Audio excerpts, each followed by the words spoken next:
Think about the geniuses who built the modern world. You probably picture the European Renaissance, Leonardo da Vinci sketching flying machines, or Shakespeare writing his plays. But here's what they don't tell you. None of that happens without Baghdad. During the Islamic Golden Age, knowledge was so valuable that a single translated book could earn you its weight in solid gold. Today, you'll live the entire life of a scholar's incredible rise to the top, from childhood to the legendary House of Wisdom and into the very court of the caliph himself. The main issue is you're an outsider, a merchant's son trying to break into a world of elites who believe you don't belong. So how do you break through? You're going to master a language few in Baghdad can read, ancient Greek. You'll prove your worth so undeniably that even your harshest critics will beg for your forgiveness. But it all begins not with glory, but with humiliation.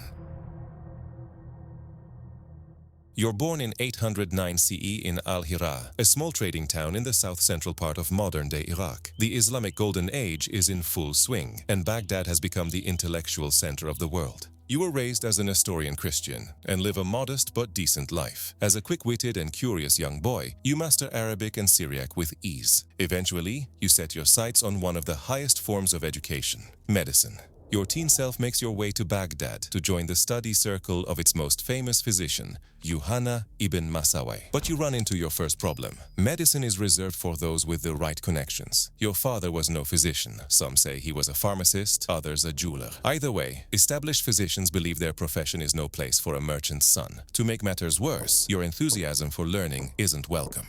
One day, you ask too many questions and your teacher flies into a rage telling you, "What business have the people of Al-Hira to study medicine? Selling will be much more profitable to you than this profession." With that, he has you thrown out of his class. You leave with tears streaming down your face, feeling humiliated in front of your peers. But this won't defeat you. You realize that the greatest medical knowledge actually lies in ancient texts written in a language few in the city can master, Greek. If they will not teach you, you will teach yourself.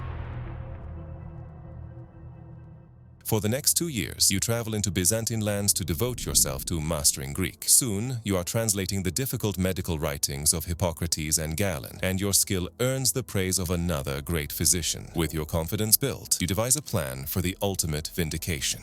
You approach Yusuf, a mutual acquaintance who witnessed your original humiliation. You hand him a copy of your translation, asking him to present it to Yuhanna ibn Masawayh without revealing its origin. Yusuf delivers the translated book to your former teacher. Yuhanna is so astounded by the quality that he declares it must be divinely inspired. When your friend finally reveals that the author is none other than you, the student he so cruelly dismissed years ago, Yuhanna is first disbelieving, then deeply humbled. Upon your return to Baghdad, he reconciles with you. From that day forward, Yuhanna treats you with the greatest honor and respect, a testament to the fact that your genius could not be denied. You work together on several translations and establish your name, Hunayn ibn Ishaq, within the city. Your timing is perfect. The Abbasid Caliph Al-Ma'mun is promoting the translation movement, with the Bayt al-Hikmah, the House of Wisdom, at its heart. This massive translation and research institute brings together scholars from across the world to preserve and expand human knowledge. With your skills, you become one of the House of Wisdom's most prolific translators. One day, you might be working on Hippocrates' treatises. The next, you're navigating Plato's dialogues on natural philosophy. You don't work alone. You lead teams of scribes, including your son Ishaq and nephew Hubaish, to compare existing manuscripts before translating them from Greek to Syriac,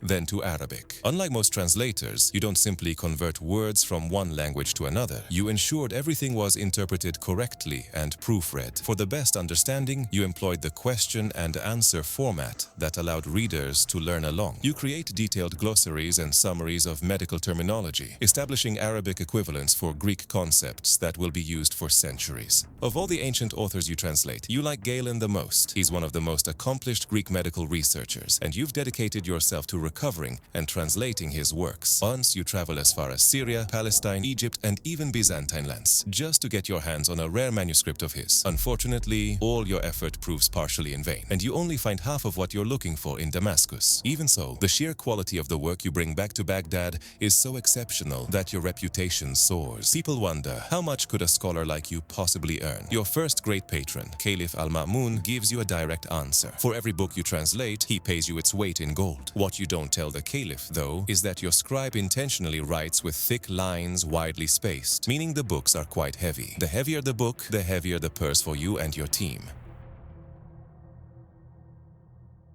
Your fame reaches its zenith under the reign of Caliph Al-Mutawakkil. You are appointed his personal physician, a position of immense trust and influence. That boy from the small merchant town has achieved almost everything he could have ever dreamed of. But success at court is a dangerous game. Many famous physicians grow jealous of your position and spread rumors to discredit your work in retaliation. One day, you are summoned by the caliph. Al-Mutawakkil asks you to create a poison that he could use against an enemy, promising enormous riches if you comply. You understand why you were called for this. Physicians possess knowledge of both drugs and their effects on humans, so you would know what makes the most effective poison. Yet, for a leader so careful about his own life, why would he want his personal physician to know how to poison someone? You carefully tell the caliph that you would need time to learn about substances with hazardous effects. After all, you only know how to use these drugs to heal people. But the caliph insists that he needs this poison immediately, doubling his original offer, then tripling it. You refuse, telling the caliph that a physician is sworn never to harm, only to help patients. Eventually, the caliph gives up and chooses to have his poison developed elsewhere. Just as you breathe a sigh of relief, he orders your imprisonment for your defiance.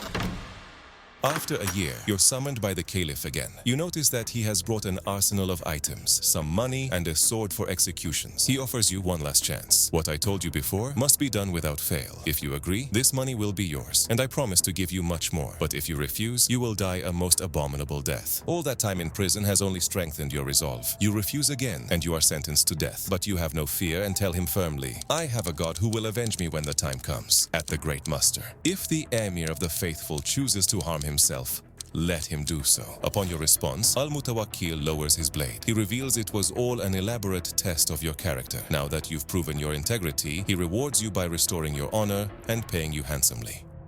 You live out your remaining years at the pinnacle of society. You establish your own school, passing on your methods of translation and medicine to your relatives, Ishaq and Hubaysh, ensuring your legacy will continue. You translate 129 of Galen's titles alone, along with many other works in the medical and philosophical fields. You also create your own books, enriching the field of ophthalmology with detailed anatomy and systematic treatment. Another one of your works, Questions on Medicine for Students, which was later completed by your nephew, becomes a cornerstone of medical education and is used widely in later years. At the age of 70, after a lifetime of relentless pursuit of knowledge, you pass away in your bed in Baghdad. But your story does not finish there. While the Islamic Golden Age eventually comes to an end, your translations survive. To medieval European scholars, you become known as Johannisius. They translate your works into Latin, sparking the intellectual fires that will become the European Renaissance. Your life's journey, from the shamed son of a merchant to the man who held the wisdom of the ancient world in his hands, proves that a single mind, driven by curiosity and resolve, can build a bridge across centuries and change the world forever.